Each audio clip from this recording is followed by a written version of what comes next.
आज जो मैं आपको सुना रहा हूं कहानी, शायद सुनने के बाद आपकी आंखों में आ जाएगा पानी। ये कहानी लगन, समर्पण, निष्ठा और साथ की है। ये कहानी जितनी मेरी है उतनी ही आपकी है। इस कहानी का जो मुख्य किरदार है वो हमारे आपके जीवन का आधार है। वो आपके लिए ज्यादा, अपने लिए कम बनी है। हाँ जी, बिल्कुल सही समझ रहे हैं आप। वो हमारे आपकी पत्नी है। वो हमारी आपकी पत्नी है।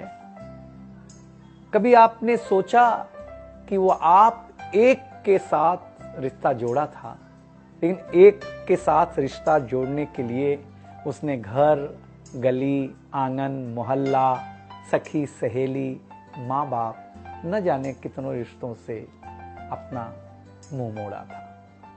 याद करिए, जब आपके साथ ब्याही थी और आपके घर आई थी तो बहू, भाभी, दुल्हन, न जाने कितने नामों के साथ बुलाई जाती थी। ये सुनकर के वो मन ही मन मुस्कुराए जाती थी। घर के सारे लोग उसी के भरोसे रहते थे। शायद इसीलिए अंग्रेजी में हम उसे हाउसवाइफ कहते थे। कुछ ही दिनों तक उसने दुल्हन होने का आनंद जिया। फिर झाड़ू, पोछा, बर्तन, चूल्हा, चौका, इन सब ने उसको जकड़ लिया। रोज हमारे लिए नाश्ते से लेकर खाने तक कुछ खास रखना, हमारी लंबी उम्र के लिए न जाने कितने उपवास रखना। कुछ महीनों बाद किलकारी गूंजी तो सारे खौफ सजे। वो मां बनी तो हम भी बाप बने। जैसे जैसे वो उम्र की सीढ़ियां चढ़ती गई, जैसे जैसे वो उम्र की सीढ़ियां चढ़ती गई, जवाबदारियां कुछ न कुछ रोज बढ़ती गईं। एक तरफ बच्चे पे नजर, दूसरी ओर मैं ऑफिस के लिए लेट न हो जाऊं इस बात का डर।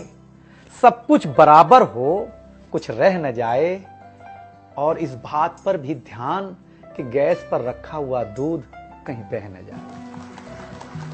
घर वालों की फरमाइशों का चूल्हा जो एक बार चलता, घर वालों की फरमाइशों का चूल्हा जो एक बार जलता, तो कब सुबह, कब शाम, कब रात हो गई उसे पता ही नहीं चलता। इन व्यस्तताओं के बीच समय का चक्र कुछ इतना तेजी से चला, मुन्ना कब मनोज हो गया, मुन्नी कब सुमन, पता ही नहीं चला। अब तक जो था प्यार, अब उसने अपना नाम बदल करके रख लिया था तकरार। बेटी को लेकर के कहना कि कुछ ज्यादा ही मन बढ़ा रखा है, तुम्हारे प्यार ने इसको सर पे चढ़ा रखा है। अब तो वो मुझे भी देने लगी थी ताना, ऑफिस में ही रहा करो ना, 2-4 घंटे के लिए घर के आना। शादी के इतने दिनों बाद भी आज भी हमें सुनना पड़ता है कि न जाने कौन सा पाप किया था जो आपके साथ ब्याह किया था।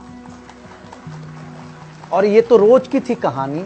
कितना जोर से कहना कि घर के सारे सदस्य सुन लें कि एक दिन बीमार होती हूं ना, तो एक दिन बीमार होने पर किसी को कोई देता नहीं है 1 गिलास पानी, लेकिन जैसे ही उसे आपके तबीयत खराब होने का होता आभास, आकर के बैठ जाती थी आपके पास।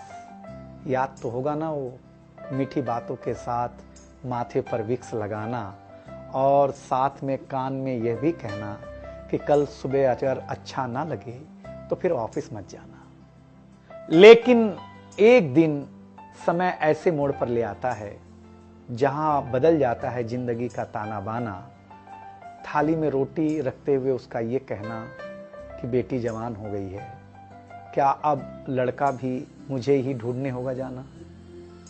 शादी तय हो जाने के बाद 1-1 रुपया जोड़ना, पैसे कम पड़ने पर खुद का कंगन तोड़ना, सब कुछ हो जाएगा मुझे ढाढ़स बढ़ाना, सब कुछ हो जाएगा मुझे ढाढ़स बढ़ाना।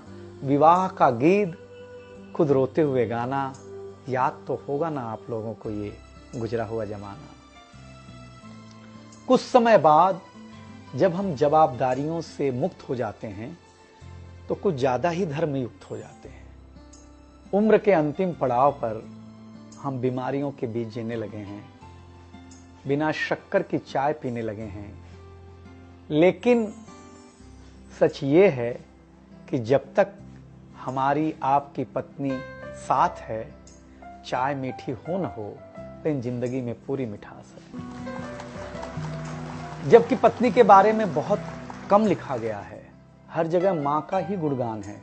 मैं मानता हूं कि माँ महान है, लेकिन आपके जीवन में आपकी पत्नी का भी महत्वपूर्ण योगदान है।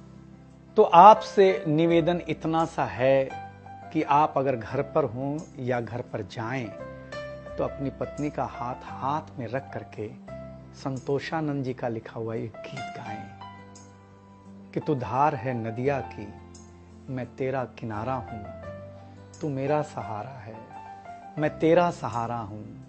आंखों में समंदर है, आशाओं का पानी है, जिंदगी कुछ भी नहीं, तेरी मेरी कहानी है।